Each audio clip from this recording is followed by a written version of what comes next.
I try to share my screen. Yeah, you started recording. Okay. Okay. Um, Hello, everyone. Thank you for coming and taking the time for joining us in this seminar. We have a very interesting seminar today where we have Dr. Hussein, who is an economist at CEPII, which is a French international think tank, which does work on international trade, macroeconomics, and also gravity models. He will be running for us certain databases of CEPI. So CEPI has a host of databases, including reconciled international trade data, which I'm sure will be useful for trade analysis and other analysis. They also have consistent databases on gravity models, and they also have certain databases on macroeconomics. So Dr. Hussein will be running us through those databases today. Another thing for those of you interested in economic modeling, although it's not covered in this presentation, CEPI also has a CG model called Mirage, which is also widely used in the academic circles, and it also has, I think, on energy and climate change also. So while not related and will not be covered in this presentation, this database is also something which CEPI has. So before I hand it over to Dr. Hussain, I would just like to play a short clip of Dr. Badri, who is unable to join us for the session but provided us a clip which can be played in the meeting. So request if the clip can be played, please. Okay. So I start now. Yeah, you stop now and we'll just Okay. to share it shortly. Okay. So thanks a lot for this. If you can just stop sharing your screen, we will play Dr. Badri's video and then we can get back to you and the presentation. Now, unshare your screen now, for now, for us to play the video. Okay. Do you see my screen or? Yeah, we see your screen. Stop sharing it so that we can play Dr. Badri's video. Okay. And then we can get back to you. So just unshare your screen for now, please. Okay. Stop. Yeah. Please play the video. You tell me when I can go. Yes. Please play Dr. Badri's video. Okay.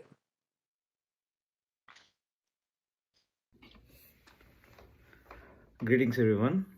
Good morning, good afternoon, or good evening, depending on where you are joining this call from.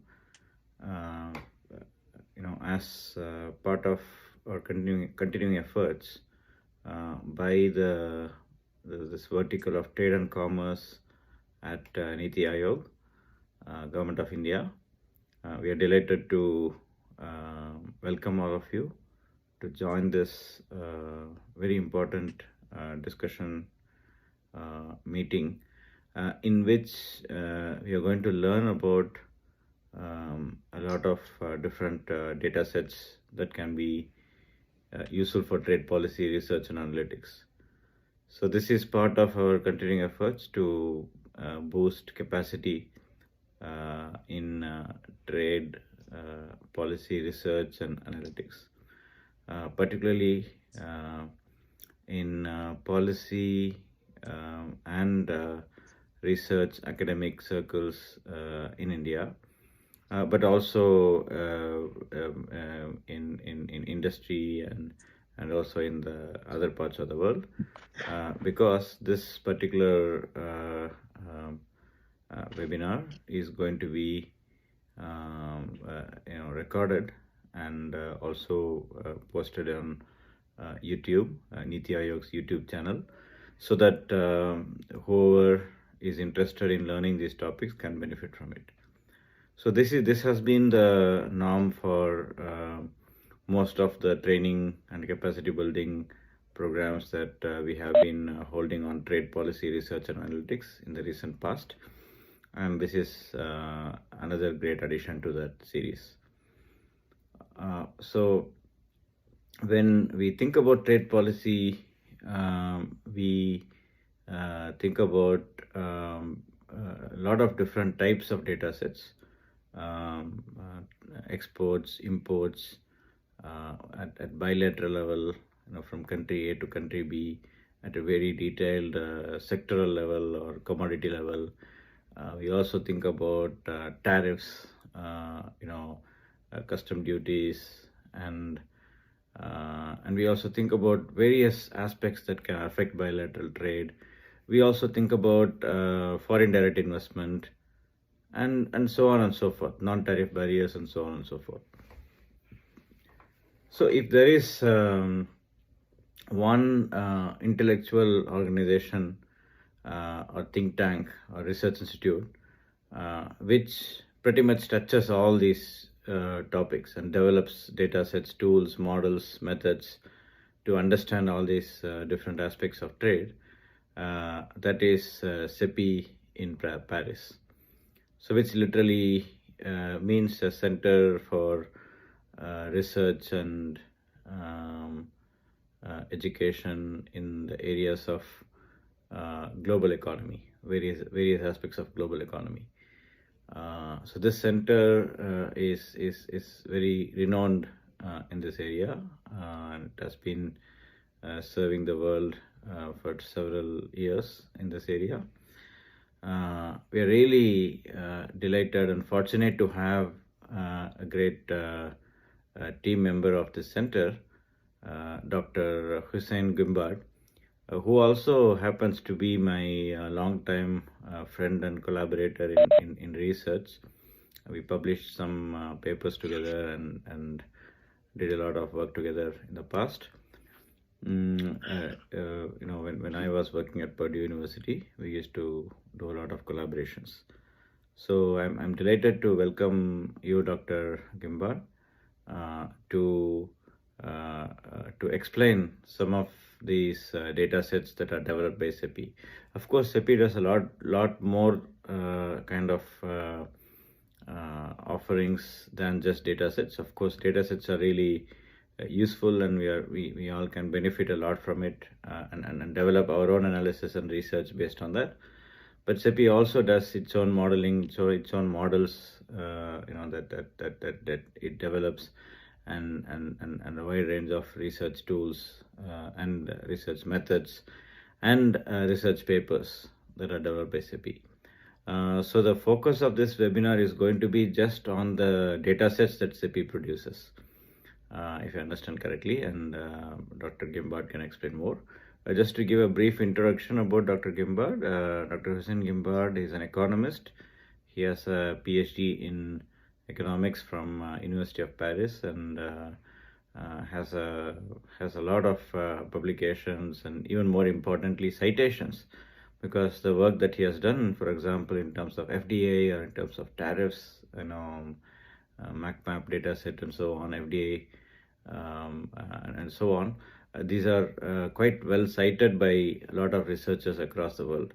And the GTAP database, Global Trade Analysis Project, at Purdue University, where I used to lead the development of data set. Dr. Gimbard used to contribute a lot of data to GTAP, particularly the tariff data set, the custom duties data set, and also the other aspects like FDA and so on. And also the trade data set that is developed by him and other team members at CEPII is called BASI. It's a very unique data set which reconciles the various differences that are observed in the trade data that is reported by exporter and importer for the same trade flow for the same commodity. So these kind of reconciliations are done there, and that data is quite rich and quite rigorously done data set, which can be used for analysis. So Dr. Gimbard has been behind a lot of these contributions. He has developed many of them, and also he has an active research agenda. One of the papers that we wrote together was on the tariff concessions. So how do we factor in the tariff concessions that are made by the countries even before the free trade agreement negotiations happen? So many times these concessions are ignored. So we actually quantified that, and we published that in a journal a few years ago. So it was amazing working with Dr. Gimbard then. and now I'm very happy to welcome him, although albeit virtually and in a pre-recorded way. I'm looking forward to hearing from him, and I'm sure everyone will benefit a lot in this webinar. And I also request the participants to be very interactive and ask a lot of questions and have good discussions during this. Over to you, Dr. Gimbar. Thank you very much for joining again. I'm looking forward to hearing from you. Thank you. So that was Dr. Badri. I think some messages were there in the group that the chat wasn't heard properly. The video wasn't heard properly. So we'll just share the link in the chat, and you can listen to it at your own ease. But basically, Dr. Badri talked about the different sessions that we're doing, the trade and commerce vertical, to help build capacity in trade and industrial policy. This is for Niti and other people. He also talked about the databases of CEPII, including the BASI database, which I think Dr. Gumbad will touch upon in his talk. He also mentioned the long association both of them have. So we've shared the link in the chat. And now I hand it over to Dr. Hussain for the rest of the presentation. Over to you, Dr. Hussain. Thank you.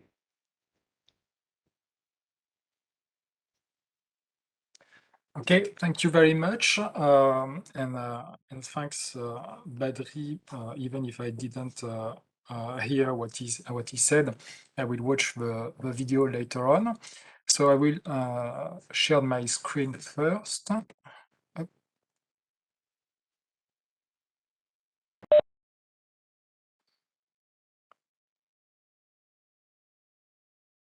Please tell me if you see it properly and if you can hear me properly as well. Me here in Niti can see the screen properly.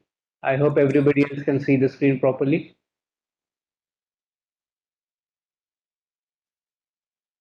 Okay. I think everybody can, so you can go ahead. Yeah. Okay. Thank you very much.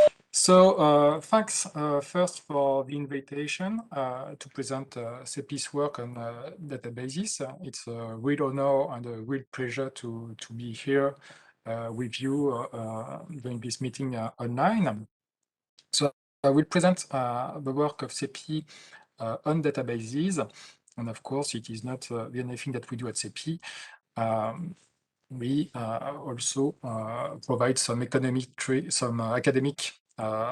journal article, and also we work also on modeling, as it has been already said. So as CEPII has already been briefly presented, I will not spend too much time on that. So we are a French research center in international economics, which is basically a little bit more than 40 years old. We produce studies, academic research, as I said, databases, as the one I will present today, and conferences and analysis on the world economy. And all of that is destined to a public or private decision makers audience, to international institutions, to economists, of course, civil society, and also to the press. We have several areas of expertise.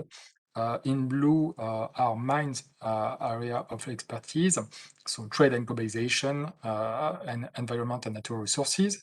But we also work on migration, macroeconomics, emerging economies, and so on. Here I will just let you discover when you will read the slides. So it's what we produce in terms of publications, and the databases webpage that has been recently rebuilt, on which you can find data visualization and databases.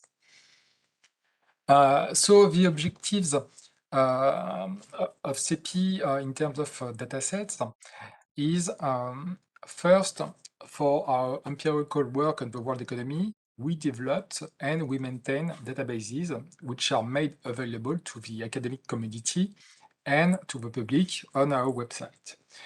We build this dataset for analytical purposes by gathering and harmonizing data from various sources.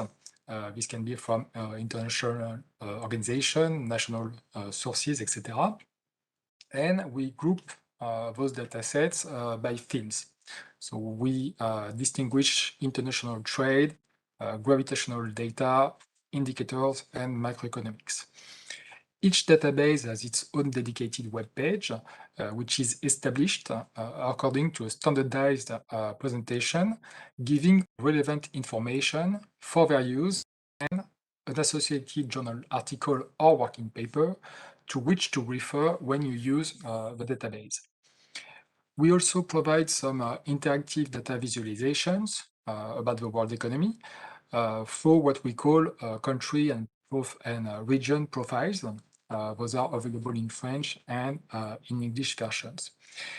Those are interactive sheets that present the characteristics of the insertion of 80 countries and 10 regions in the world economy. And all the data that are used for those illustrations are available for direct download. I will not present that today. I will just focus on the first point, which is a dataset. So the objectives of this presentation is to give an overview of the datasets that are available at CEPII. I will focus on datasets that benefit from regular updates or the ones that might be of interest without requiring updates. Each dataset is presented in 2 or 3 slides, including a short harmonized description with objective, content, methodology, the value added of the dataset, the use, how we use that, the availability, the update status, and the reference to quote. And also, each presentation provides a short illustration of what we can do with such a dataset. I can describe more in detail some of them along the presentation.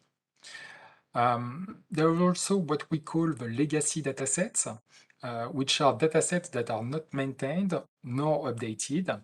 So they will not be presented in detail, but still they are available online, and we'll list them at the end of this presentation.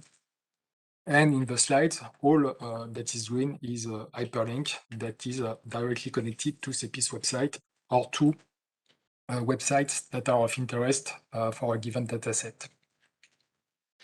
So where do I find CEPII's datasets? So on the web, you can go on CEPII's website. There is no need to enter. All data are free of charge and available for direct download. And each dataset's web page are indicated the contact person, the license of use, so it could be EthaLab or Creative Commons, and the reference. Could be, as I said, a working paper or a journal article. And please quote it when you use the corresponding dataset. You can also find our data on DBnomics, which is a French platform with a lot of different datasets. And on DBnomics, you can find the dataset that is called BASI, the one that is called Shelem, and another one that is called Exchange. And I will come back to those 3 datasets later in the presentation. In terms of topics, so we have, as I said, trade macroeconomics dataset. So I will split the presentation in 2. The trade dataset, I will present in this session the dataset that are related to trade flows, to gravity variables, trade protection, trade indicators, and trade parameters. And in macroeconomic parts, this section presents datasets that are related to exchange rates data or to macroeconomic projections. Finally, in 2 slides, there are the legacy dataset. As I said, those are datasets that are not updated. At least they are not updated to date, but it doesn't mean necessarily that they will not be updated in the future if there is a need for that. So regarding trade dataset, this is by far the larger categories of datasets at CEPII. So we have datasets on trade flows, prices, and indicators. And I will come back to all of that in detail in a few minutes. We have a kind of gravity portal with the gravity dataset, the language dataset, and another one that is called market potential that is in the legacy dataset so far. In terms of trade protection, we have two datasets that we update regularly. One on protection on services sectors and one on tariff, and another one that is that has a legacy status that is called NTM map, which was about non-tariff measures. And most of them are being classified as legacy dataset. We have some indicators on production and specialization with 4 different databases on export sophistication, product composition, trade prediction, and reveal comparative advantages. So I will start with this order. So the first trade dataset that I present here is a Tradis database. So its objective, this dataset has been built in order to analyze in a historical perspective the globalization process for bilateral international trade data. What is the content of this database? Is first a very long period, so from 1827 to 2014. So it contains bilateral nominal trade flows, country-level aggregate nominal exports and imports, nominal PIs, exchange rates, and bilateral factors that are known to favor or to hamper trade, including geographical distance, common borders, colonial and linguistic links, as well as bilateral tariffs. So all of that are, let's say, gravity factors on a long period for an important set of countries. Regarding the methodology, Tradis merges the pre-existing sources with additional data directly extracted from primary sources, which include government publications, some books, and academic articles. The bilateral trade data are also associated with the great circle distance and the shortest maritime distance between them, as well as with a set of dummies variables reflecting, as I said, colonial and linguistic links. The value added of this dataset compared to what was existing before. First is that the contribution concentrates on the period that is prior to 1948, so really a long time ago, more than 70 years, for which Tradis provide about almost 200,000 new observations out of 240,000 observations that Tradis report. So it's there was about 65,000 observations that exist before, and in this dataset, the authors had 185,000 new observations. So for this period, Tradis more than quadruples the amount of data available. So if you want to work on the period 1827 to 1948, clearly you have much more data than what was available before. So this dataset is unique in its temporal and as well as geographical coverage. So it is more than 1.9 million bilateral trade observations for 188 years. Tradis also provides about 42,000 observations on aggregate trade and about 14,000 observations on GDPs and exchange rate, respectively. So the use of this dataset is first to estimate trade cost evolution since 1827 using gravity equations. And it has been used also for papers analyzing trade in many other studies. The availability, as I said, it's on CEPII's website. The update, so there is no update of this dataset, so you have a period 1827 to 2014. but probably the authors will update it next year. So it will be new data for it's not 2011, but 2040 to 2000, maybe 20 or 2019, depending on the availability of raw data for trade, GDP, etc.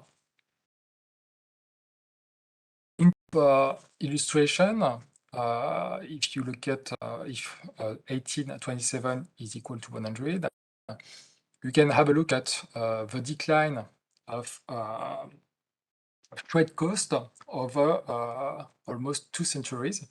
So one can see the increase of trade costs all over the period, and with some peak in terms of increasing trade cost during the two world wars in the 20th century, so in 19 and 1939.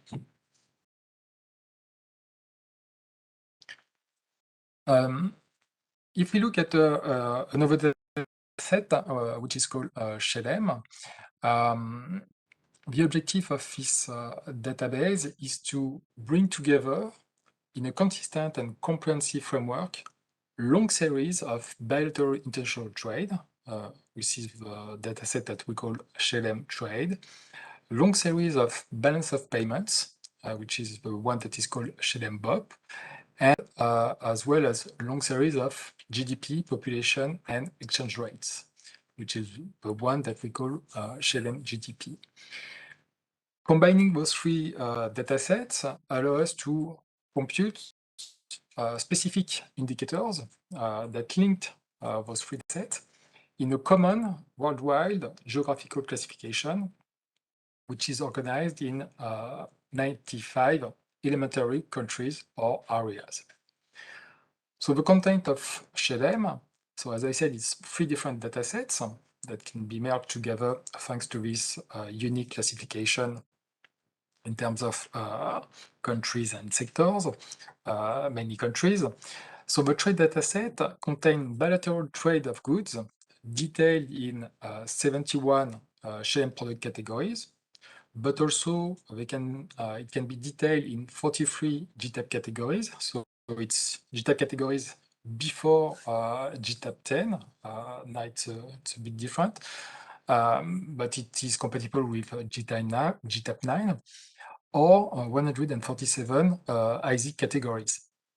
And all of that, all those sectors for 83 exporting countries and 12 exporting areas to the mirror composition in terms of countries. So 83 importing countries and 12 importing areas.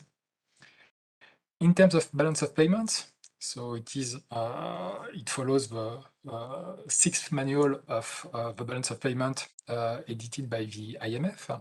So it contains 29 credit accounts, 29 debit accounts, 36 balance accounts, and 7 specific balance accounts of the balance of payment for about 200 countries. In terms of GDP, SHELEM contains gross domestic product in international value, in volume, with the base year 2017, and in purchasing power parity volume, which is 2017 prices, and as well as population and exchange rate for, as the balance of payment, about 200 countries. The methodology, so for the trade data, the raw data come from the United Nations Trade Database. SHELEM perform an estimation of the freight data to get FOB imports, so meaning that we remove the cost of insurance and freight. In the trade dataset, there is an harmonization of data that are reported by both exporters and importers. And we have also an estimation of missing data with data that comes from other sources, such as national or international sources. In the balance of payment database, all the data come from the IMF manual number 6. And also for Taiwan, it's a specific sources. Prior to the 6th manual, data come from also the IMF, but it was in a different classification. So there has been a work to harmonize the 5th manual and the 6th manual in order to have a period that is consistent across years. Regarding GDP, so it depends on the countries, but there are data coming from OECD, World Bank, which is WDI, the IMF, or the United Nations and the CIA. There is an estimation of missing data by interpolation or extrapolation, or following evolution of a similar country. And the purchasing power parities are calculated with the ICP data. The value added of this data set that combine 3 different data sets is exhaustiveness, long series, and the possibility to compute indicators that use 1, 2, or 3 data sets. The use of SHLM is to have an insight into the works of the international economy, so trade, balance of payments, GDP, that is broken down by countries, region, and other aggregate. Generally, people that use this database belongs to the general public, students, teachers, journalists, economists. And at CEPII, we also used it to feed the tables and figures in the data visualization I mentioned at the beginning of this presentation, so the CEPII country and region profiles. The availability of SHLM is to have a long period of time, quite long period of time, not historical as Tradis, but clearly, a long period of time. So starting in 1967 and ending in 2019, so very recently, for international trade, for the balance of payments and the exchange rate. Regarding population and GDP, the period is is a bit longer. So it started in 1960 and ended in 2019. And we have estimates for the period 2020-2026 for these 2 variables. SHLM is available for free with raw data, geographical and sectorial aggregates and indicators on Debenomics. So as I said at the beginning, it's not a CEPI's website, it's another website, but you can download SHLM for free on this website. Probably in the future, maybe next year, SHLM will be available in a raw format on CEPI's website. But so far, it is not the case. The update of SHLM is at least once a year for every 3 databases. So what we can do with the SHLM dataset, here it's an extraction of illustration that you can find on the visualization of the CEPII country and region profiles. So you have the EU 27. Here we provide the openness degree by sectors, and we distinguish between extra and intra-region. So what we can see is that there is an increase of the openness degree for the EU for all sectors. And mainly the openness for the region is due to the industrial sector intra-EU, intra-European Union. For example, if we take some countries such as Germany or Sweden, here we have the intra-industry trade by production stages and not partner region here. So what we can see basically since 1977, it's an increase of the intra-trade industry, which is mainly due in Germany to the increasing the increase, of the intermediate goods. So basically, it's trade between Germany and Eastern European countries. If we look at briefly the specialization of Sweden by sector, distinguishing between primary goods, manufactured goods, and services, we can see a decline of the manufacturing sectors starting during the 80s to be very close to almost zero in the recent period, and an increasing part of the services compared to the beginning, compared to prior to 1980. Regarding agriculture, there is an important decrease here, but it's basically constant over time. If we look at the services sector, this is what we can do with balance of payments. So for US, Germany, and France, we'll not comment in detail those graphics, but here it's the balance, so meaning the difference between credit and debits for all the services that are classified as other business services in the balance of payment for the period 2005 to 2019.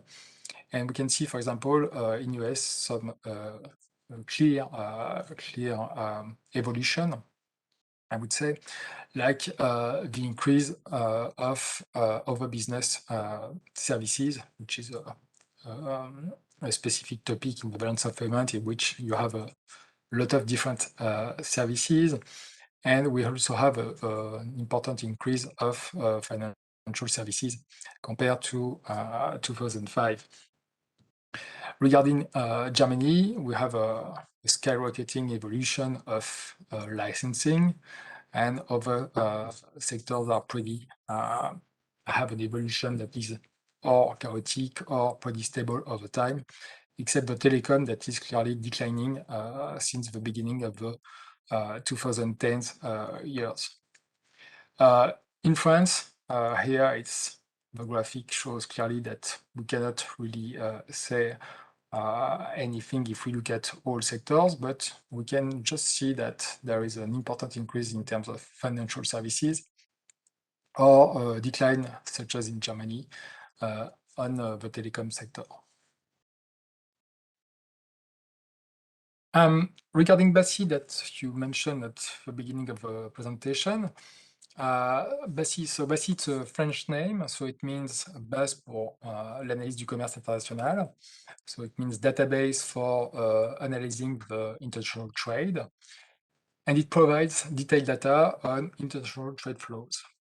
So the content of this dataset is to provide in values, so it means thousands of current US dollar, and in quantity, so in tons, the bilateral trade flows at the product level for almost or around 200 countries and approximately 5,000 products. It depends on the revision of the harmonized system.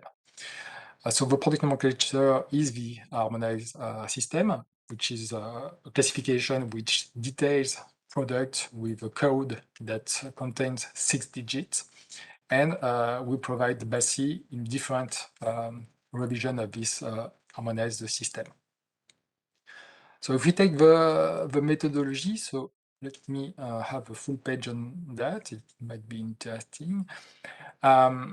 Basically, the period is 95-2020, defined at VHS6 level and in current US dollars, as I said. So the raw data, as for Shelem, they come from the UN Comtrade database. And in this dataset, generally, imports are declared cost insurance rate and exports are declared FOB, so Franco on board, meaning without this component. So to remove this component, BASI estimates freight costs using a gravity formulation that predicts the ratio of mirror trade flows, so export over import, meaning the mirror flow is the same flow for a given product and a given year that is declared by exporter or the importer. So then BASI harmonizes this mirror trade flow at VHS6 level. So it's much more disaggregated than Shalem in this respect. And it does that basically in two steps. It computes indicators of quality of import and export declaration for each country.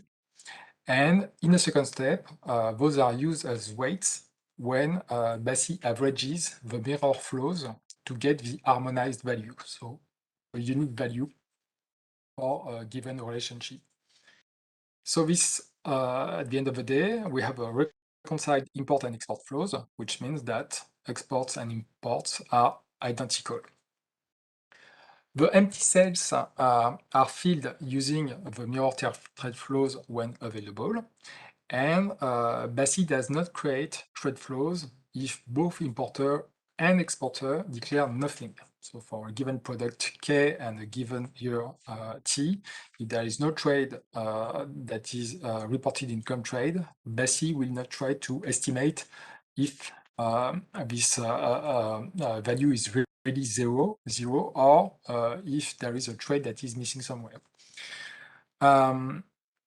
Approximately, in the raw data of ComTrade, we have between 85 and 90% of quantities that are declared in ton, and the other quantities are in BASI converted into weights by estimating for each product a rate of conversion between each unit. So we can have unit, we can have watt, we can have meters, we can have square meters and things like that. And all of that, we convert those units into ton by using the mirror flows when they are reported in various units. So if you have a quantity in ton and a quantity in square meters declared by two countries for the same product and same year, this gives you a rate of conversion to convert the square meters into ton.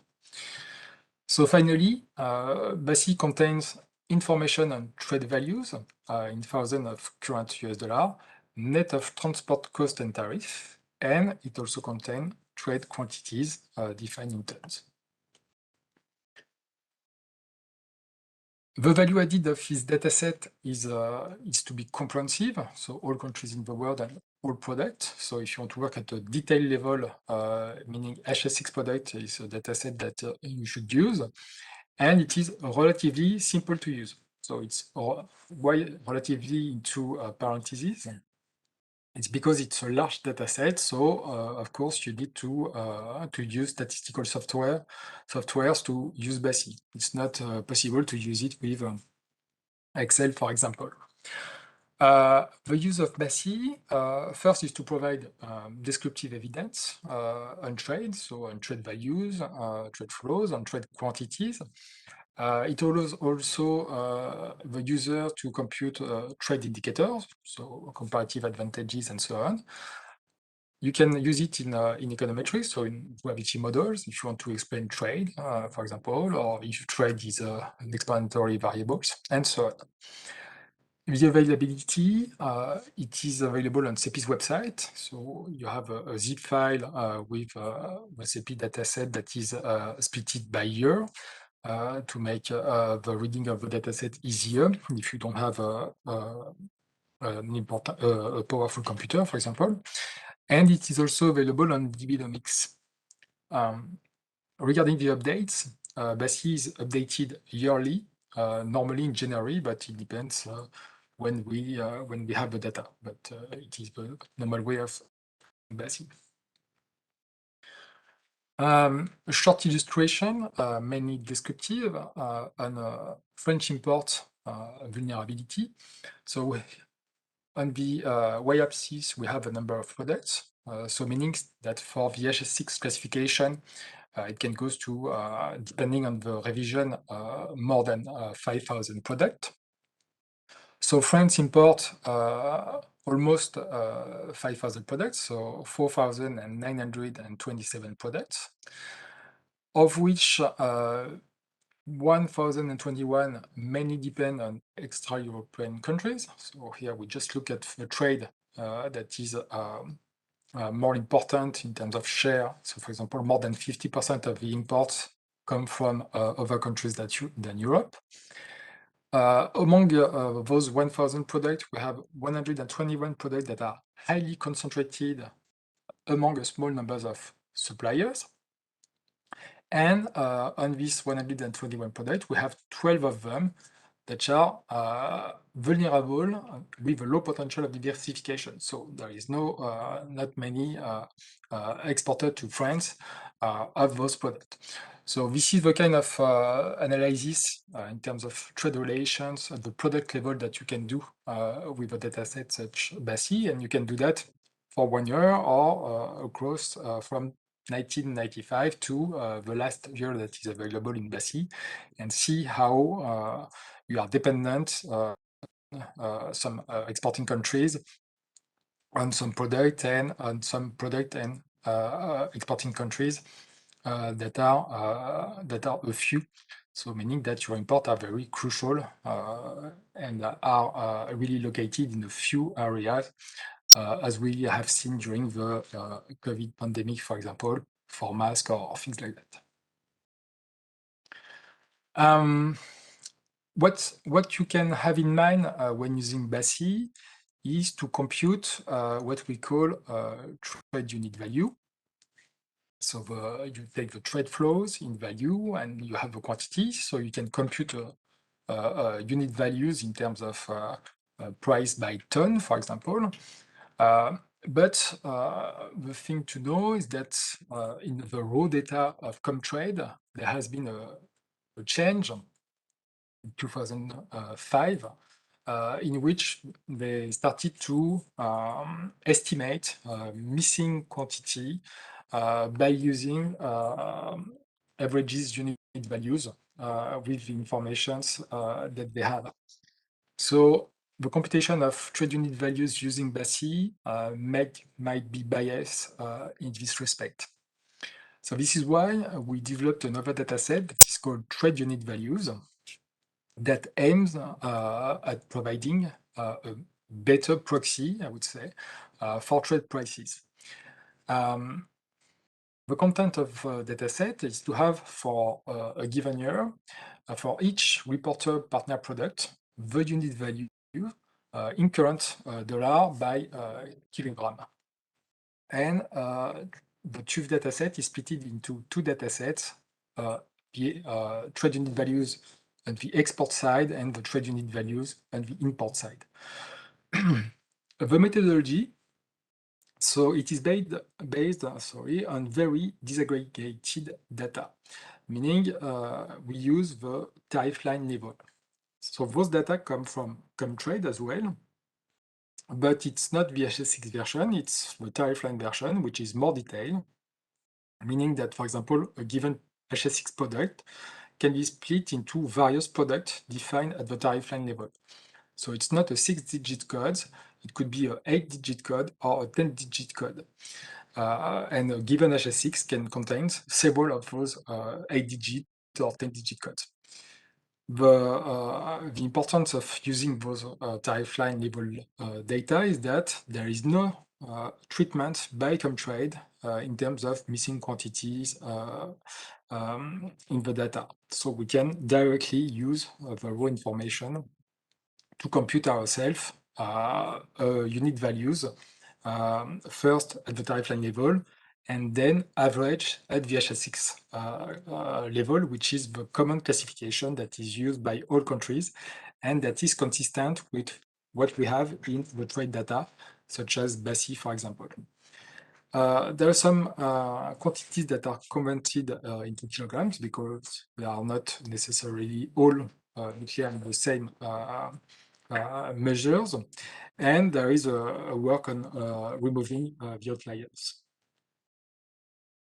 The value added, as I explained, the trade unit values are more accurate than the one that you can compute in BASI. And the use of this dataset is to provide descriptive evidence on, let's say, trade prices or terms of trades and variables like that. We can use them in econometrics, of course. We use them at CEPII to compute the World Trade Flow Characterization database that I will present in the next slide. And we also used it in the MacMap dataset to have prices to convert per unit duty into percentage. And I will come back to that. The availability, again, it's on CEPII's website. The update, as BASI, it's a yearly update. Here, a simple graphic that shows the evolution of import and export unit values in France. Import unit values are in red, and export unit values are in blue. So it's 100 in 2000, and this graph shows the evolution of the prices in France, import and export. So what we see is that there is an increase in both import unit values and export unit values, and export unit values experience a lower increase than import unit values. So we can conclude using this graphic to a deterioration of terms of trade in France when we look at France with the rest of the world. The last dataset that use, let's say, trade data at CEPII is the World Trade Flow Characterization database that provides various indicators on the nature of trade flows. The content of this dataset, so it's very analytical. It's for a given exporter-imported product level relationship for a given year. It provides reconciled unit values. So remember, I said that in trade unit value dataset, we have export unit values and import unit values. And here we reconcile unit values for a given product for which in the TÜV dataset, we have two values. So at the same level, we have two indicators. So exporter-importer product level that distinguish different levels of quality, what we call the range, and another one that study the intra-branch trade, so which is the type or and the Grobel-Lloyd index. The methodology to construct this World Trade Flow Characterization database is to harmonize unit value by using the same methodology as in BASI, so to compute quality index of reporting countries, to the trade unit value data.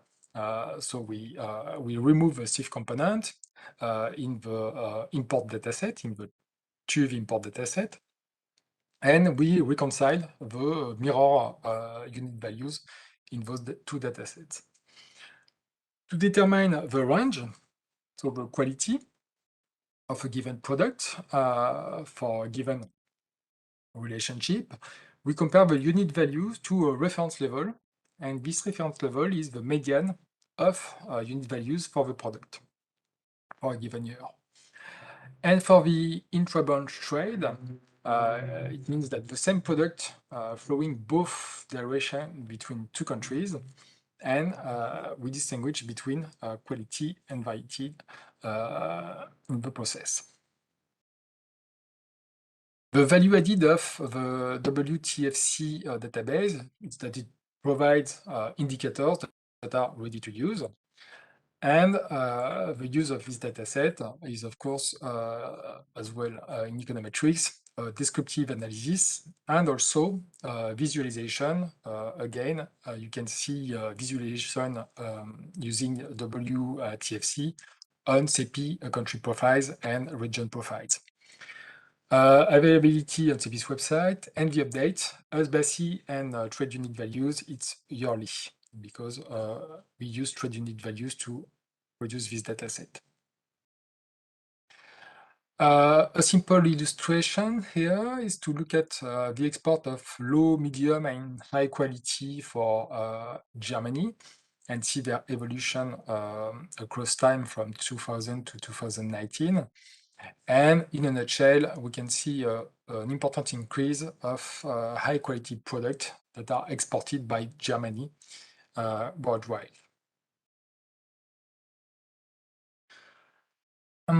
Regarding specific data dedicated to gravity, So we have the objective of the gravity dataset is to propose ready-to-use data to estimate gravity equations.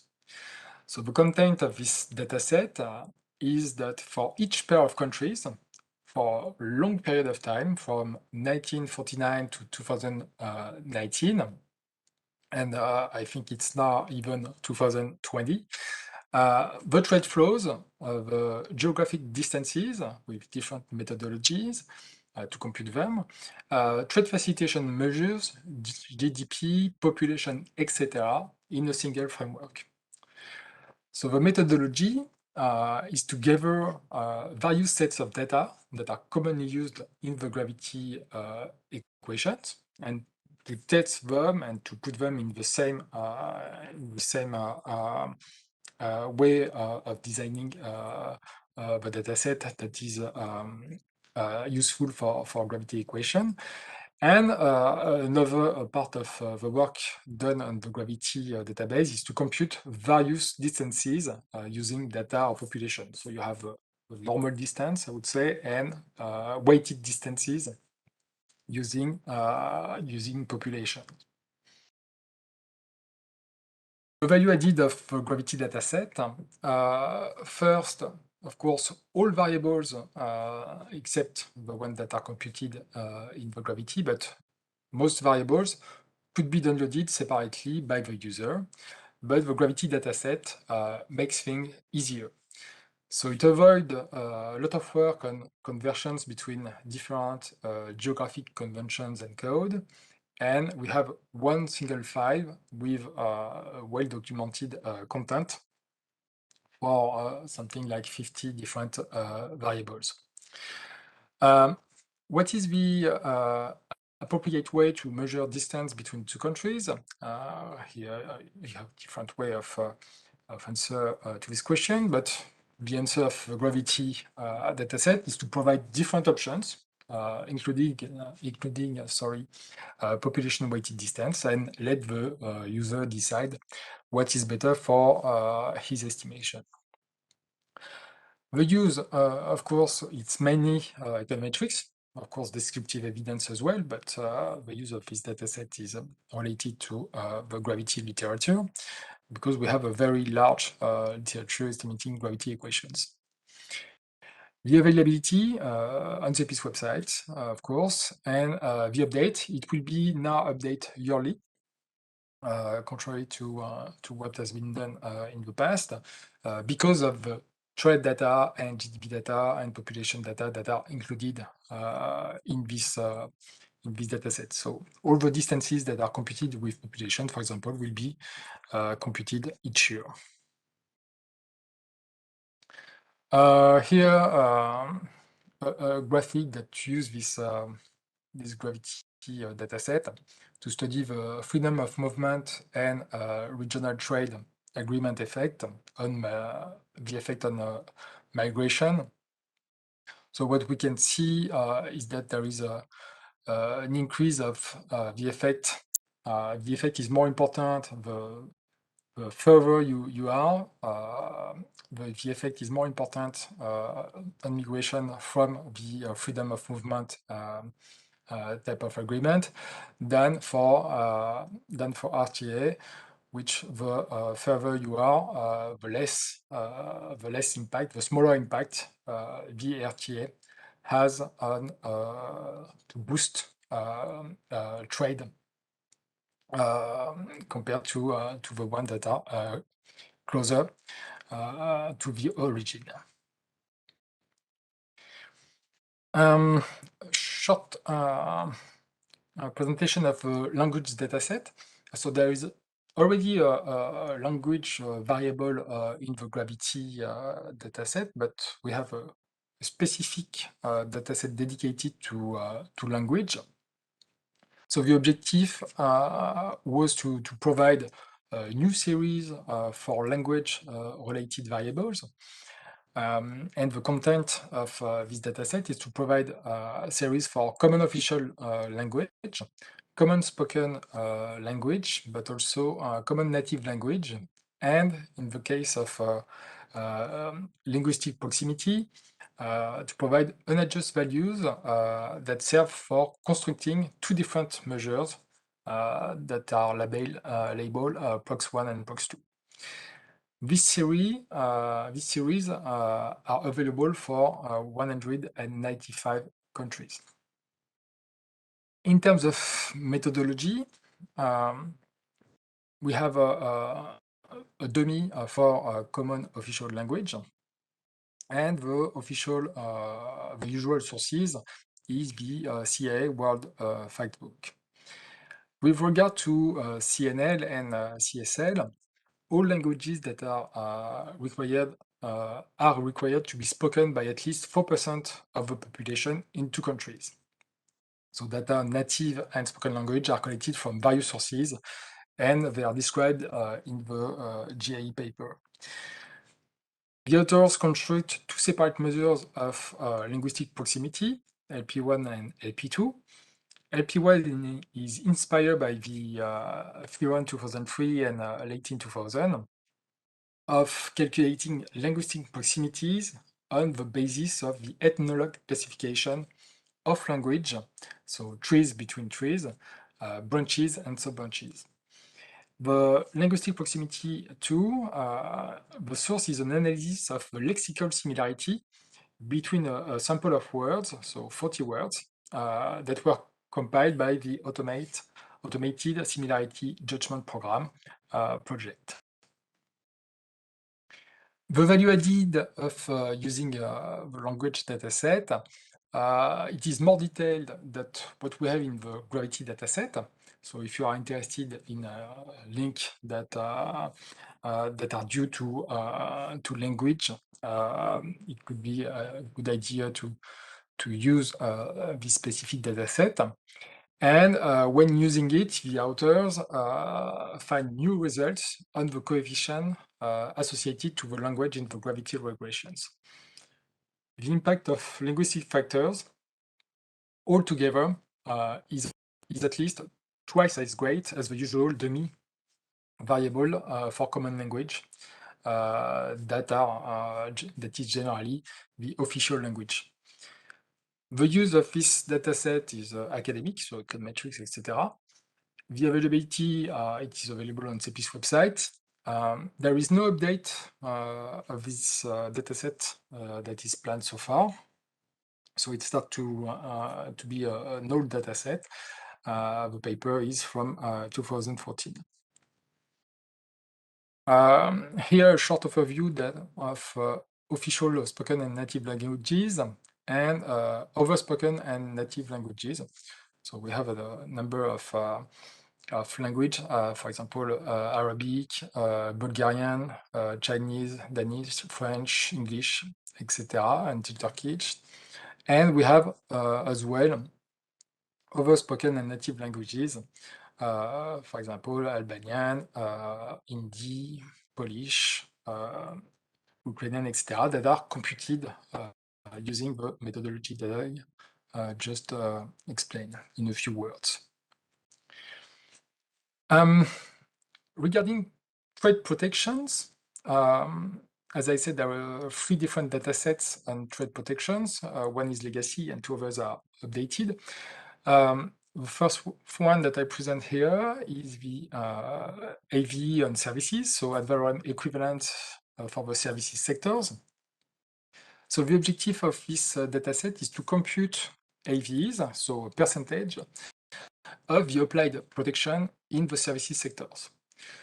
The content, there has been several updates of this dataset. The first one contains AVs for 64 importing countries and 9 sectors for 2004 and 2007. So it was compatible with GTAP dataset at the time, GTAP 6 and GTAP 7. Then we have an update in 2011, so for the year 2011, which contains more countries, so 117, and still 9 sectors, because the GTAP classification in terms of sectors did not change between 2007 and 2011. And for the last update, at least the last publicly available, because there is an ongoing work in updating this dataset at CEPII. So the adverum equivalent for 130 importing countries and 16 services sectors for 2014. So this is the new GTAP classification, which improve its coverage in terms of services sector. So it split the former 9 sectors into more sectors. The methodology, basically it's gravity estimations that use GTAP data and the CEPI's gravity data in a cross-section. So 2004, 2007, 11, and 14. There's also a feeling of missing values for GTAP countries sectors based on averages with AVs that are obtained. And there is a weighting scheme to aggregate data across sectors and countries. Of course, you can also aggregate with other methodologies, could be simple average or trade average, whatever you think is relevant for your study. The value added is to provide an exhaustive coverage, at least with the data that we can have. There is a pragmatic method, so gravity estimation, and it's simple to use. You have a single percentage that you can use. It is at least as far as we know, the unique data set of its kind, and it is used by many institutions. And the use is mainly or to describe the protection in trading services, or to use this adverum equivalent in modeling. So it could be partial equilibrium modeling or CG model, of course. So you can have a value for the restrictions in trading services. The availability is on CEPI's website, and the update, it depends. It is linked to GTAP updates. So the last GTAP database is 2017. So there will be an update with the 2017 base year. Short overview of what we can have in terms of descriptions.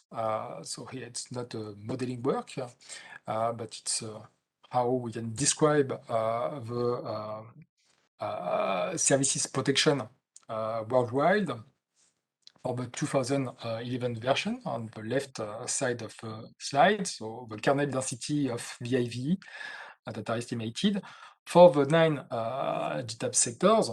So you can have finance, insurance, construction, water, etc. And we can see that basically protection in services is very high. So that there is a very a lot of VAV, sorry, are very important in the services sectors, with a lot of countries that are very protectionist in this sector. If we look at the right-hand side, so the top 5 free traders and restrictive importers of services. So on this side of the table, you have more open countries by sectors, and on this side of the table, you have more restrictive countries by sectors. So what we can see is that when countries are very open, it's still very high numbers. For example, in insurance, Denmark here, which is one of the top 5 open countries in these sectors, has a protection of 23%. The estimation of the adverum equivalent of protection in services is 23%. So it's still very high figures, except here for Hong Kong in transportation, which is very low. But basically, it is much more higher than protection that we can find in trading goods. And if we look at, for the same sectors, the top 5 more restrictive countries in those sectors, we can see that we have a very, very high protection, so ranking from at least 80% here, to more than to almost 300%, for example, in Laos. So OBS is business services. So it's very high numbers. So we have this data set on protection in services since 2004, consistent with GTAP.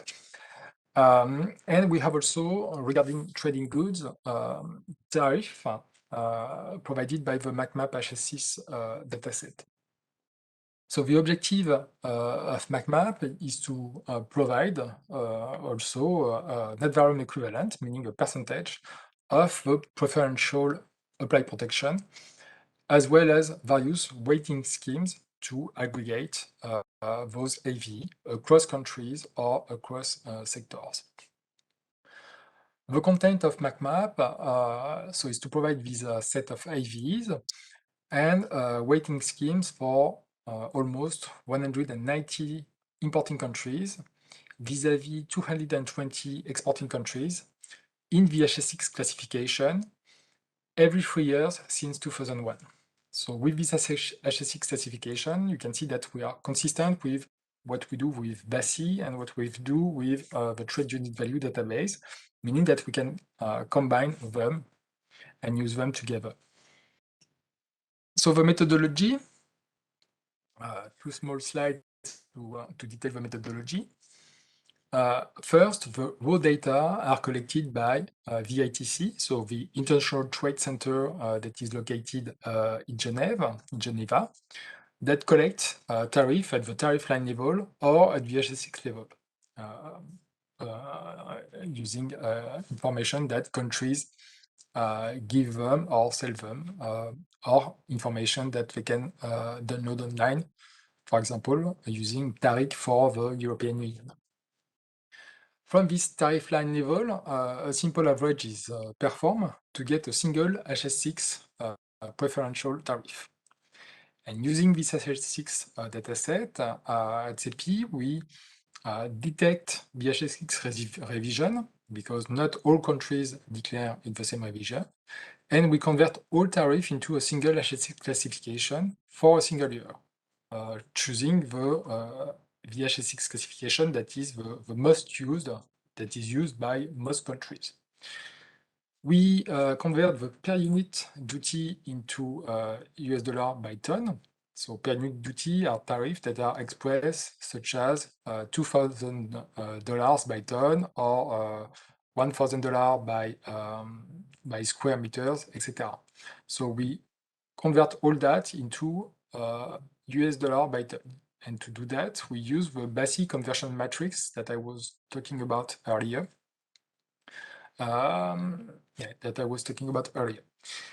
We then compute VAVs using a simple formula, using trade prices, at least proxy of trade prices, coming from the trade unit value database.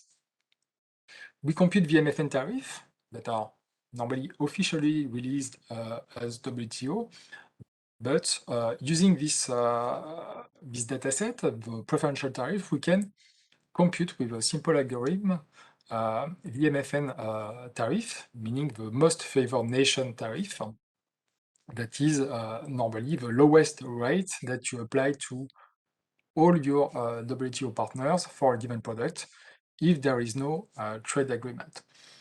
So there is a simple methodology that is described here. So we assume here that VMFN is the highest applied rate across all WTO partners once we exclude potential outliers. And we consider only the rates that are observed at least for 3 different partners for the same reporter product pair.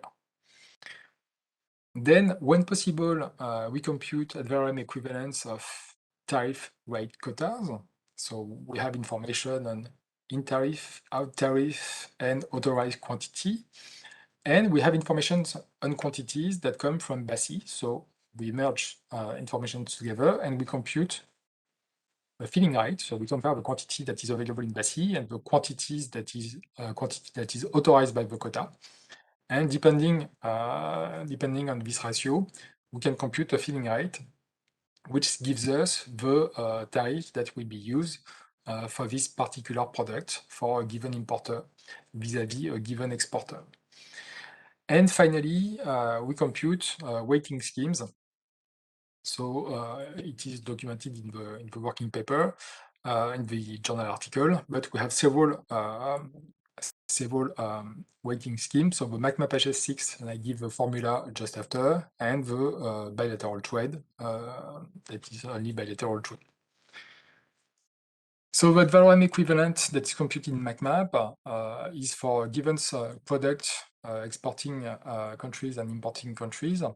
It takes the ad valorem part of the tariff, meaning a percentage, and then it computes a percentage using the per unit duty. So as I said, it's in dollar by ton, divided by the trade unit values, which is here a particular method that is presented in the paper. So it is the trade unit value, that is the exporter reference group unit values. So it's the same value for 5 groups for a given product in order to reduce some endogeneity bias that exists between trade and protection. The weighting scheme that is computed using this formula. So basically, when we aggregate data across country, for example, we use the imports for a given product of a reference group of an importer for this product coming from a given exporter. Sorry. So it's not, for example, the weight for that France apply for a given product to US. It's the trade of the reference group of France that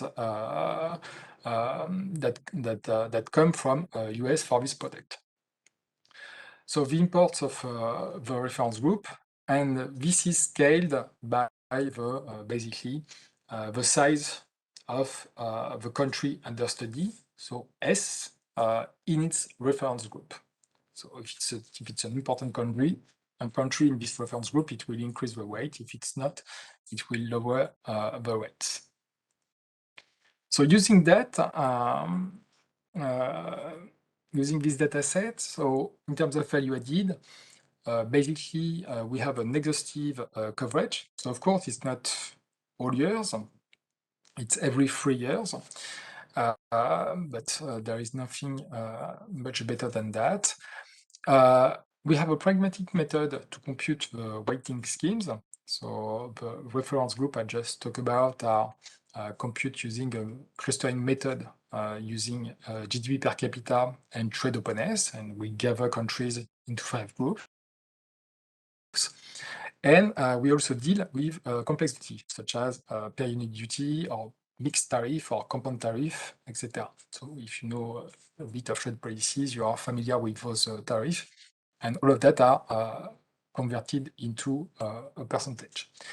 And as for BASI, it is very simple to use because you have a data set with a few columns with importer, exporter, product, year, and the value of the tariff in percentage. And eventually, you can have also the weighting scheme. Of course, it's a very large data set. So as for BASI, you cannot manipulate it. If you use Excel, you need to use a statistical software to manage MacMap. Because, for example, just 1 year, it's between 2,050 millions of lines and 300 millions of lines. So the use of MacMap, you can use it to describe trade protections. You can use it in econometrics. So I have various papers that use tariff. So it could be on the left-hand side or on the right-hand side of an estimation. And we also use that, or it can also be used in any applying modeling simulation. So, for example, if you want to assess the impact of a trade agreement between 2 countries you can use MacMap dataset to go and see what's happened at the product level. And you can also use it to calibrate model and see what would be the impact of an increase of tariff for a given product or for all product or whatever. The availability, so far, what is publicly available is an HS2 aggregate version. So it means that it's not 5,000 products, but it's a little bit less than 100 different sectors for only 3 years, 2001, 4, and 7. And the HS6 version for academic research is available upon request. Normally, the HS6 version with all years, every 3 years, should be publicly released in the near future, and hopefully it will be the case in 2023. The availability is on CEPII's website, and the update, as I said, is every 3 years, but it also depends on the availability of ITC's raw data. An illustration with MacMap. So this graph is taken from a paper that I wrote with some co-authors, Sébastien Jean and Jean-Christophe Bureau. So basically, we have the evolution between 2001 and 2013 of different types of tariffs worldwide.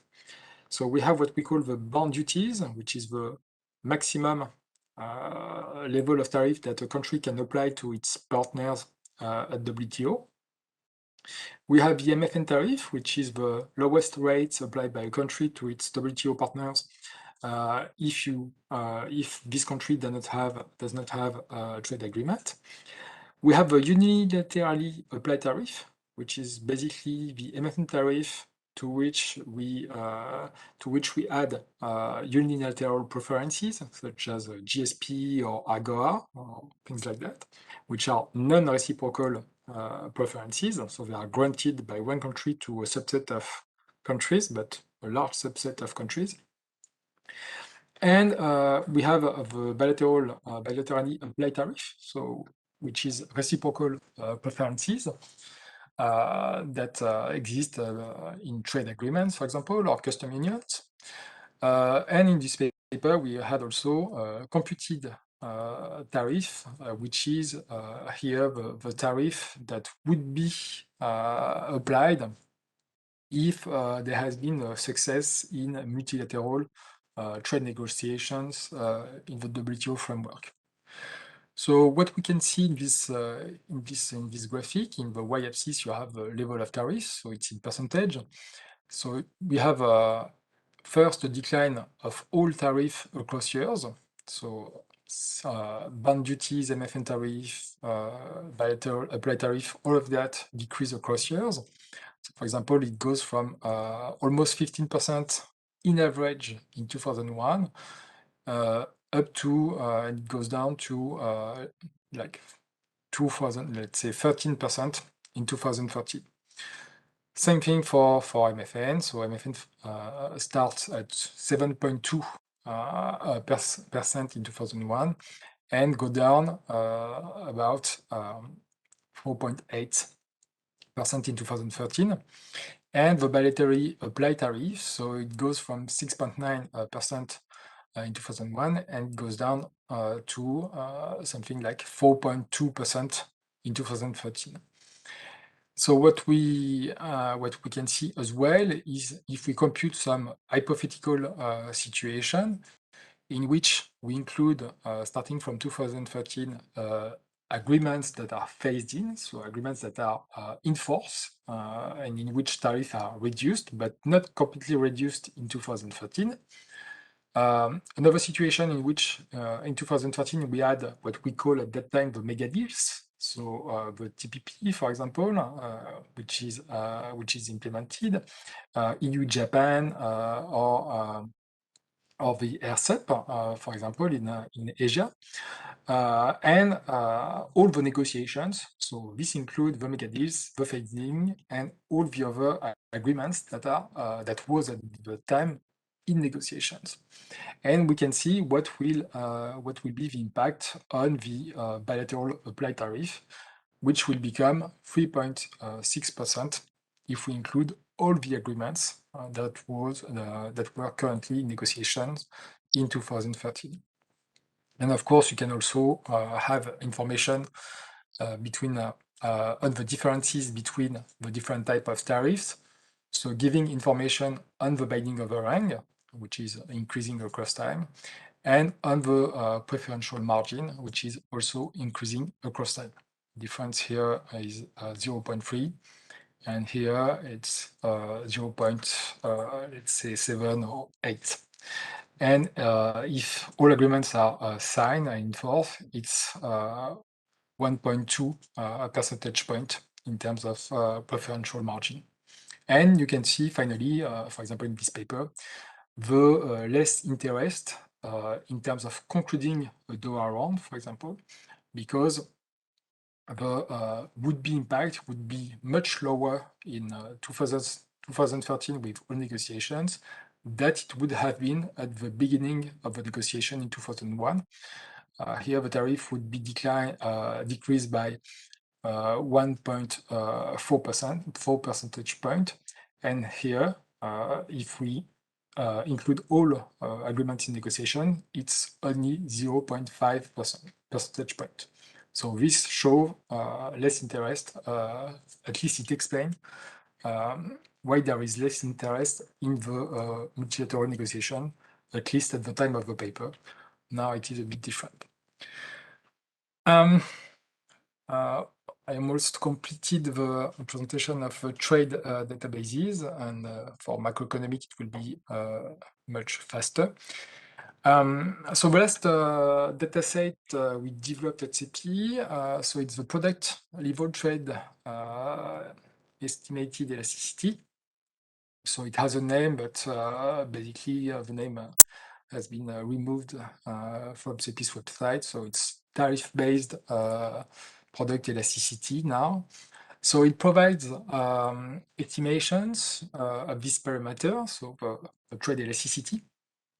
And to do that, we use the variation in bilateral applied tariffs for each product. So it means that in this paper, we use what I just presented before, so the MacMap and BASI. The content of this dataset is to provide trade elasticities and also distance elasticity for 5,050 products, so the HS6 in revision 2007. It also provides information at different level of disaggregation, such as in GTAP or in TIVA classification. The methodology, I don't know exactly how much time I have, but I can come back to it if you want to later, because I have some slides on it. So basically, we use gravity estimation, which is a PPML, which we use for which we use a PPM estimator. We do that product by product, so it means that we have 5,050 different estimations. And we use, as I said, tariff data from MacMap HS6, so the period that we have, so 2001, 2016, every 3 years. We use accordingly trade flows coming from BASI, so trade flows FOB, so net of cost insurance rate and net of tariff, of course. And we use gravity variables coming from at the time it was GeoGist, but coming from the gravity dataset that we have at CEPII. In terms of value added, we provide an estimation at the product level of this parameter, trade elasticity, but also for various sectoral classifications. So we estimate this parameter at the HX4 level, the GTAP level, and the TIVA level. So those estimations are performed using all information that we have at the product level. So it means that we include in this estimation all products that are for which we have information for this HX4. It's not an average tariff or the sum of trade. It's within each HX4 regulations, we have information defined at the HX6 level. The use of this dataset, so it can be used in all applied models, so CGE, partial equivalent model, new quantitative trend models. It can also be used in formulas, such as the one in Costino, in ACR, so to compute welfare impact of trade policies, to compute trade impact, etc. The availability on CEPII's website, we have the HX6 database, and we have a dedicated website. You will be able to click on this link, on which we provide the HX4, GTAP, and TIVA, and other important references or tools to use this dataset. The update, so it's a very new database. The paper has been published, now it's a GIE paper published in 2022.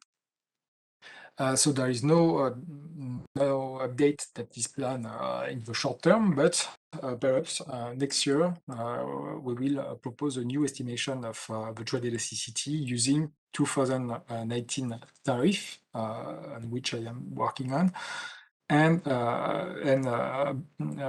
2019 trade flows coming from BASI that already exist.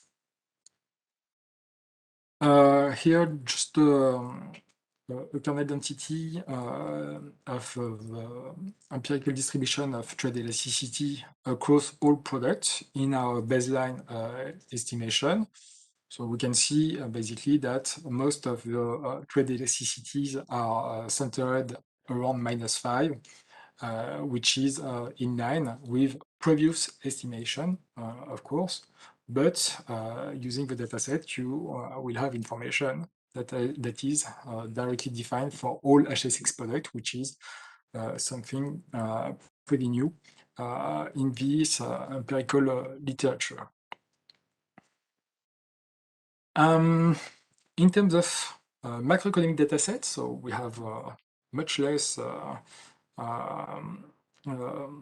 macroeconomic dataset at CEPII. Mainly, we have two datasets, one that is called EconMap, and another one that is called Exchange. And we have some long macroeconomic series that has been developed long ago at CEPII, which are not updated. They were dedicated to France for a long period of time. So it is not updated because the economist in charge left CEPII long time ago. So it is considered as legacy, but for people who are working in France, on France, it could be interesting. Regarding EconMap, so the first macroeconomic dataset, the objective of this database is to provide a coherent framework for thinking at global, long-term, intergenerational issues, which include the fundamental trends in the global economy over the next generation. So if we look at, for example, 2050, and it includes the factors that may cause a divergence from this baseline trajectory. So the content of this dataset is two different, I would say, outputs. At least one is the output of the other. So the first one is a macroeconometric model of the world economy that is called MAGE, that is made for projecting the global shift of the current century. And the output of MAGE is a dataset that covers GDP as constant and variable relative prices.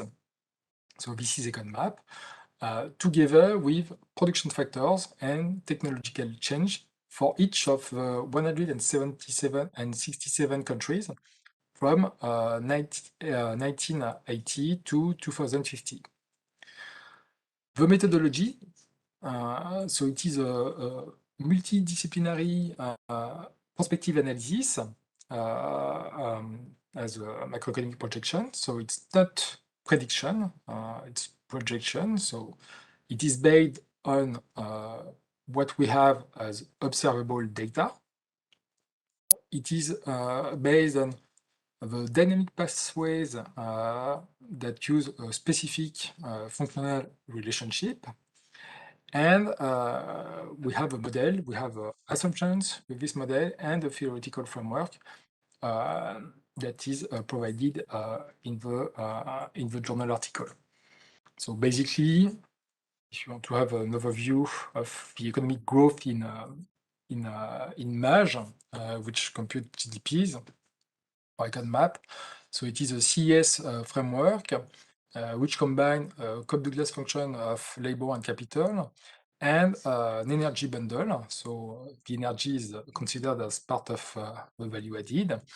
And those two factors, so the bundle of capital and labor, has specific parameters such as the total factor productivity, and the energy productivity, so which is called B here, and all of that is country and time dependent. So this is the model that is estimated in EconMap in order to compute GDPs until 2050. The value added of this data set is first, it is a transparent exercise, so it can be criticized, it can be improved. So the codes and the data are publicly available on CEPII's website, so you can download the data code in order to run MAGE and to build, at least to rebuild the version of EconMap or to change assumptions and see what happened when doing so. And it is also available on GitHub in order to track changes that is done in the methodology at CEPII when we update EconMap. If there is some change, of course, but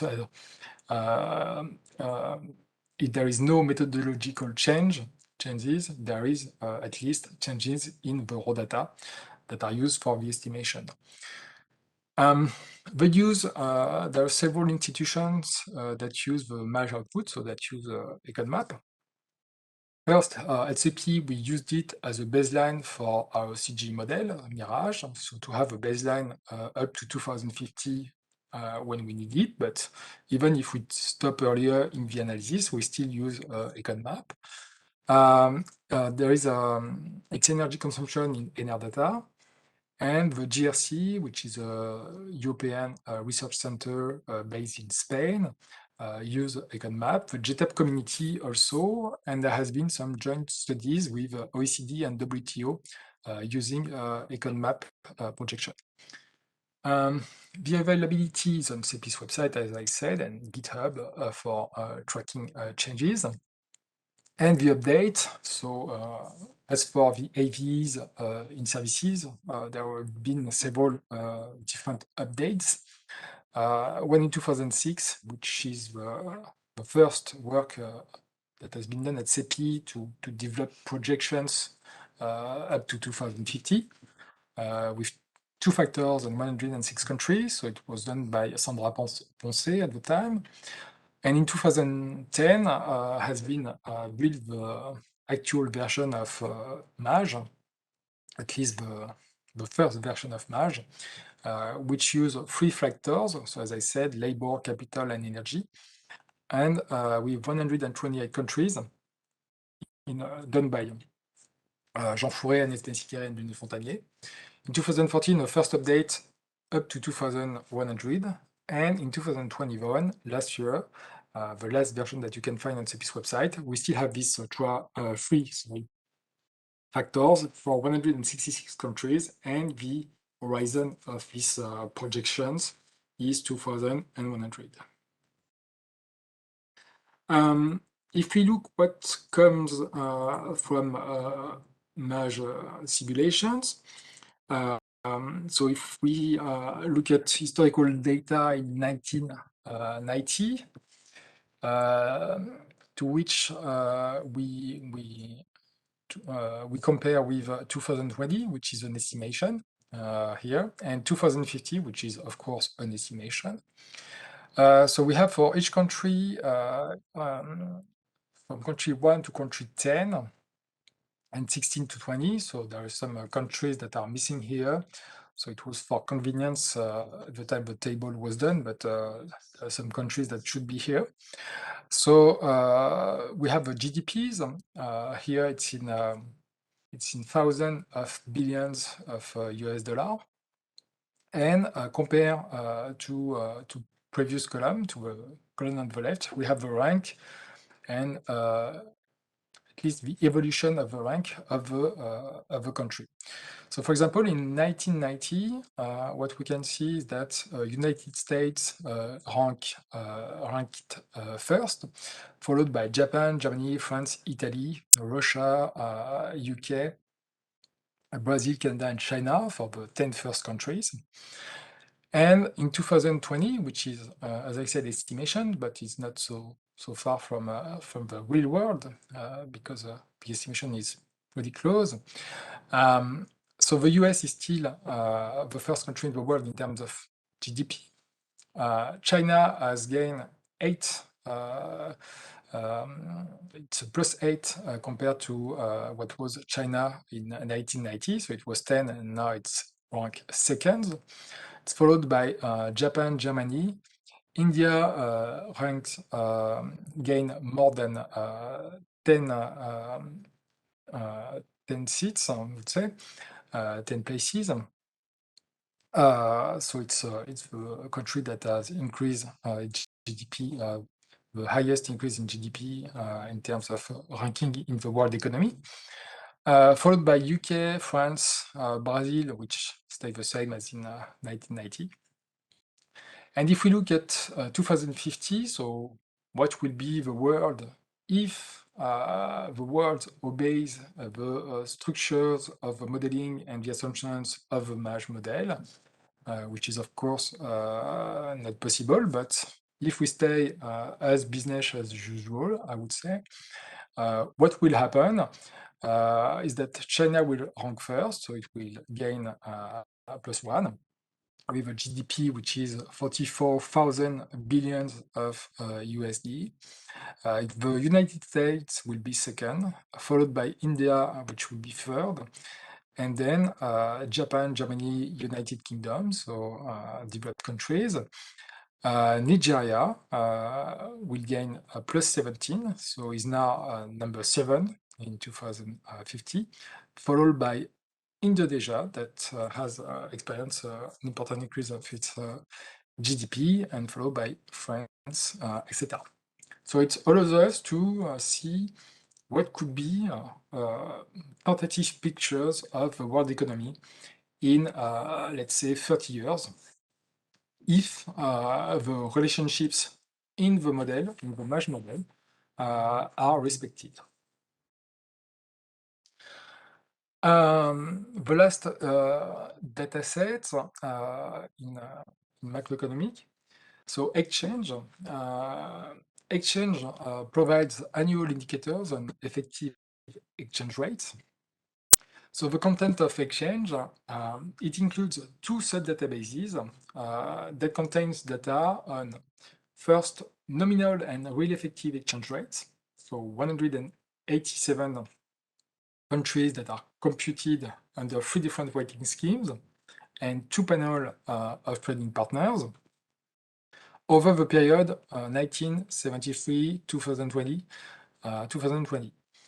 And the second sub-database contain equilibrium real effective exchange rates and corresponding currency misalignment for advanced emerging countries and developing countries. So it provides behavioral equilibrium exchange rate, so the beer, estimates, and corresponding currency misalignment for 182 economies over the period 1974 2020. The value added is that it is a unique data set. The use, it has been used in academic, also in policy, economic policy, but most of CEPII's database can also be used in policy. And it is available on CEPII's website with a specific design to download countries by countries, methodologies by methodology, the dataset. And it is also available as BASI and Shalem on DBnomics. The update is a yearly update. Here, an illustration of what we can see as a currency misalignment in 2020. So in 2020, we already have a large, important shock that is the COVID-19 pandemic. But basically, the configuration of misalignment in 2020 did not undergo significant changes compared to previous years. The developing economies and emerging economies still exhibit important currency misalignment. The euro area have various situations. For example, we have Germany, Ireland, and Netherlands that displays under evaluation. And we have Belgium, Finland, France, Italy, and Luxembourg that are close to their equilibrium. On the other side, we have Austria, Greece, Portugal, and Spain that displays over evaluation, so +5 to plus 10%.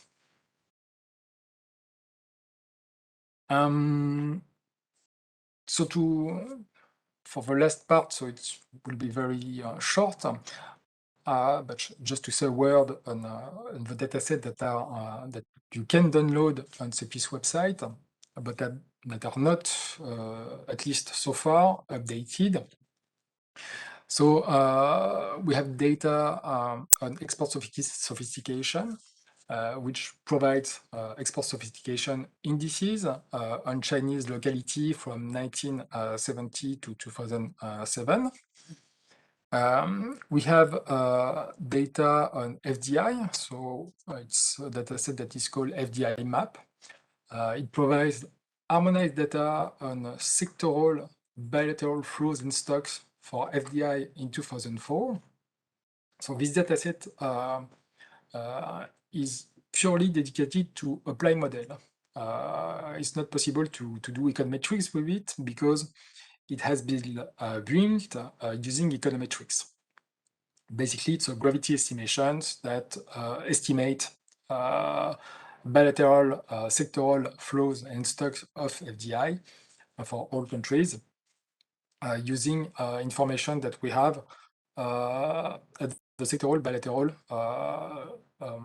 level. And by doing so, we can construct theoretical FDI, and then we have a methodology that balances these estimations with existing information, for example, at the aggregated level as the one that are displayed in the balance of payments. So all of that makes a consistent data set that is purely dedicated to apply model and just for a given year, 2004. Which was at the time consistent with the GTAP 7 database. So we built this dataset for a specific application of a Mirage model in FDI. We have also market potentials. So this dataset might be updated at some point, but we will see. So it offers 6 distinct indices of proximity to world markets for more than 150 countries.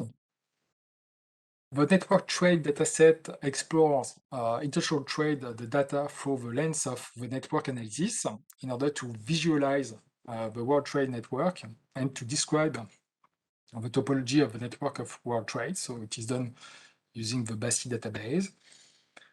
The NTM map database, so it's another dataset on trade protection. So it concerns indicators that measures the incidence of non-tariff measures by using different methodologies, so coverage ratio, frequency ratio, or prevalence ratio, using UNCTAD trends database as source data. So it is not updated because mainly the UNCTAD also propose its own indicators. So we have no reason to duplicate the work that is done using Untitled Trends data. So it is not updated on CEPII's website, but there are some computations, similar computations on Untitled website. ProdComp gives relative price and productivity levels and trades for France or Germany for respectively 6 and 8 countries. The RCA is the reveal competitive advantages or comparative advantages. It includes new indices that follow the Costino paper on those comparative advantages for 20 countries defined at the HX4 level, so a little bit more than 1,000 products. 70 HS2 chapter in the period 1995-2012. So far, it is not updated, but it could be that it could be updated perhaps next year, if possible. Depends on the authors that are not working for CEPII anymore. As I said before, the long series, the macroeconomic long series, are historical data for France, macroeconomic data from 1890 to 1985. Again, this has been done by somebody that is not at CEPII for a long time. And finally, some trade prices indexes of international trade prices calculated using BASI. So, as I said, using BASI to compute trade prices is not the best idea, but it was done before the change of trade methodology. So this work is not updated, but if it's updated one day, it will use the TÜV dataset and not the BASI dataset. Okay, so I think I'm done with the presentations. I hope it was clear and understandable. Hi. Yeah, thank you very much for the extensive presentation on the various databases of CEPI. I think so. I even have a person here.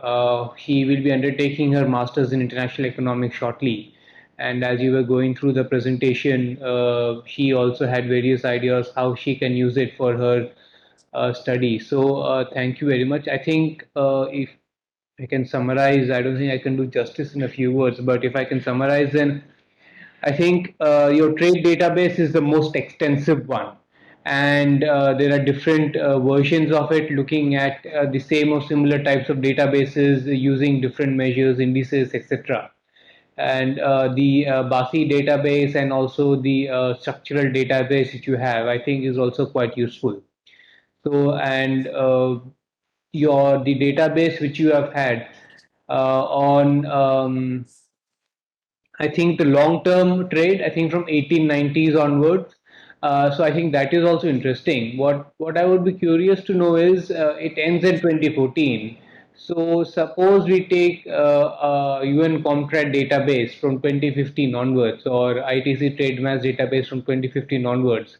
Will it be the same? Will can both the databases be merged, or they have to be treated separately?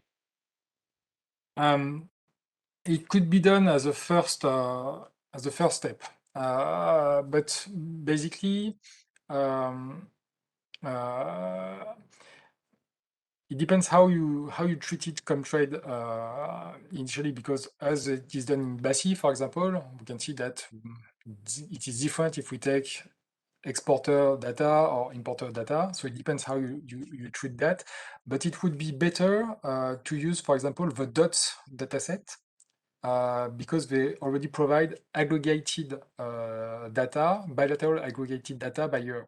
So by adding this information to Tradis Database starting from 2015 up to now, it will allow you to have a theory that is not necessarily consistent, but that is not so far from being consistent as a first step. What you can do as well is to take growth rates and apply growth rates that you find in the dots to the Tradis dataset starting from 2014. That will be better because you will not have the consistency between 2014 and 2015 will be better if you just apply growth rate to Tradis. The two authors, I talked with them recently. They plan to update this dataset until 2019 or 2020 because you do not have only the trade data. You have also GDP, etc. in this dataset. So if you take the working paper, you will find the various sources, of course, but this should be done, I don't know exactly when, but this year or next year. But in the meantime, for trade data, take an aggregated data set and just plug it, merge it with Tradist. But again, it would be, I think, better to use growth rates than just to add the data column by column. Great, great. Any more questions from anybody? No? Great. एक screenshot ले लेना. Thank you very much, Dr. Hussain, for your time and extensive presentation on CEPII's databases. I'm sure the people who will watch it further in the Niti Aayog YouTube channel will also find it useful. Thank you very much for your time, and thank you all for joining us. Thank you. You're really welcome. Thanks to all for listening to me. And if you have questions, I will put my emails in the presentation, so do not hesitate to write me an email. Great, great. Thank you very much. Thank you. Thank you. Bye-bye. Thank you.